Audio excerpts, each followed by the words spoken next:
Welcome back to the Michigan Business Beat, brought to you on the Michigan Business Network. Chris Holman here, and we are coming to you from the Policy Conference put on by the Detroit Regional Chamber of Commerce, and we are in the Grand Hotel with Kerry Ebersole, who is with not just MEDC, but the talent problem.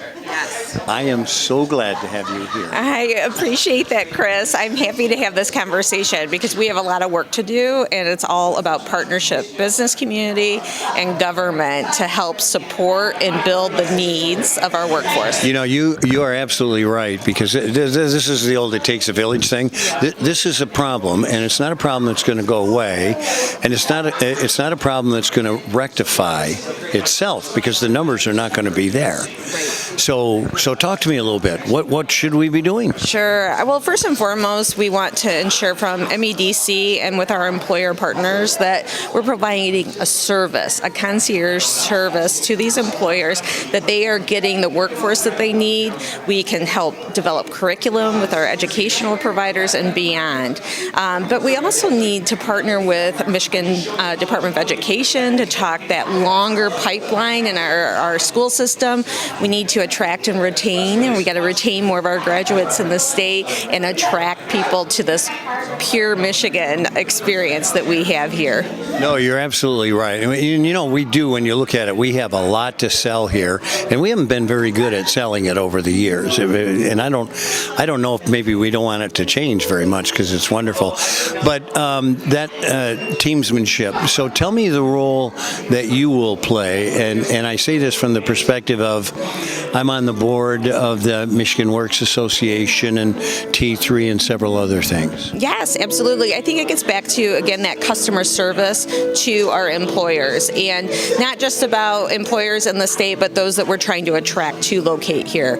We just want to ensure there's a lot of amazing workforce programs being deployed by our Michigan Works partners, by Labor and Economic Opportunity, but we need to make sure that we're threading those, integrating those for the highest benefit to employers. So that's what MEDC wants to offer as a service to our employers in the state. And then we want all those employers to say, Michigan is a great place to not only do and grow our business, but everyone should locate here. Yeah, you're absolutely right.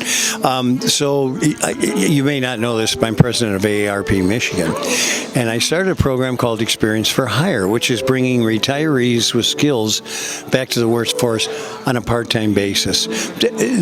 Reasonably creative, but it's a finger in the dike. Immigration reform gets in there. There's a whole bunch of things. How deeply do you get involved in those things? Sure. We are definitely prioritizing working with veterans and doing a better job going to those active base areas and trying to recruit those rotating off of active base into Michigan with our employers. We also want to deepen a partnership and broaden our internship program, because we know those types of experiences for young people, but also with our employers, help develop a relationships to help retain that talent that we were just talking about. We have amazing returning citizens, and working with the Michigan Department of Corrections on some programming there. And then it's ultimately about increasing partnership, relationship, and kind of that matching, if you will. Yeah, absolutely. All right, so how do they, employers outside, how do they get involved? They look you up in "I need people" and come into your office? Call you, Chris. Well, and a lot of them do. Yeah. Yes. So right now, I am launching a team and to expand these services here at MEDC, and then we're going to be, again, you reach out to MEDC with a challenge. We're going industry by industry, sector by sector. We're starting with the EV and mobility sector, recognizing not only the transition that they have in front of them, but the business is changing in terms of how they operate.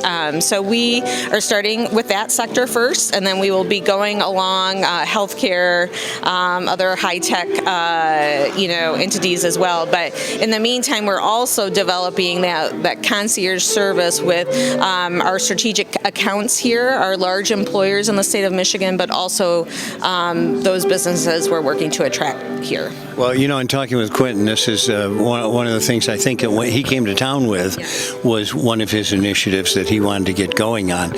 So give me your background that brought you to this position. You have, Chris. Well, let's not start with I was born and reared on a farm. I know. Yes, I won't go way back. I was born in Ann Arbor. Okay. Sorry. Okay. So right prior to coming to MEDC, I was at Labor and Economic Opportunity. I helped launch the 60 by 30 office, which those Michigan Reconnect program as well as Future for Frontliners, those two key hallmark programs. But prior to that, I did a couple tours of duty, if you will, with the 2020 census effort as well on behalf of the governor and our coalition that worked on that, because it's $30 billion into our state based on our population count. And then I also did a little bit of a tour of duty on vaccine. But I have a long history of government service as well as advocacy. So I'm happy to be in this position to help meet the moment. Well, I have to tell you, we do this Michigan Future Business Index every 6 months that Sinair sponsors, and the number one, I guess, objection of a business or the hurdle to get over has been talent for 3.5 years. And now to compound that, the number 3 issue is wage inflation. So the two are going hand in hand. Yes. I mean, listen, there are a lot of challenges. We've been functioning through a global pandemic. There's been a lot of impacts. Yeah, if you didn't hear about it, Chris. But, listen, I think that is one of the challenges. I mean, yes, talent in our workforce challenge, right?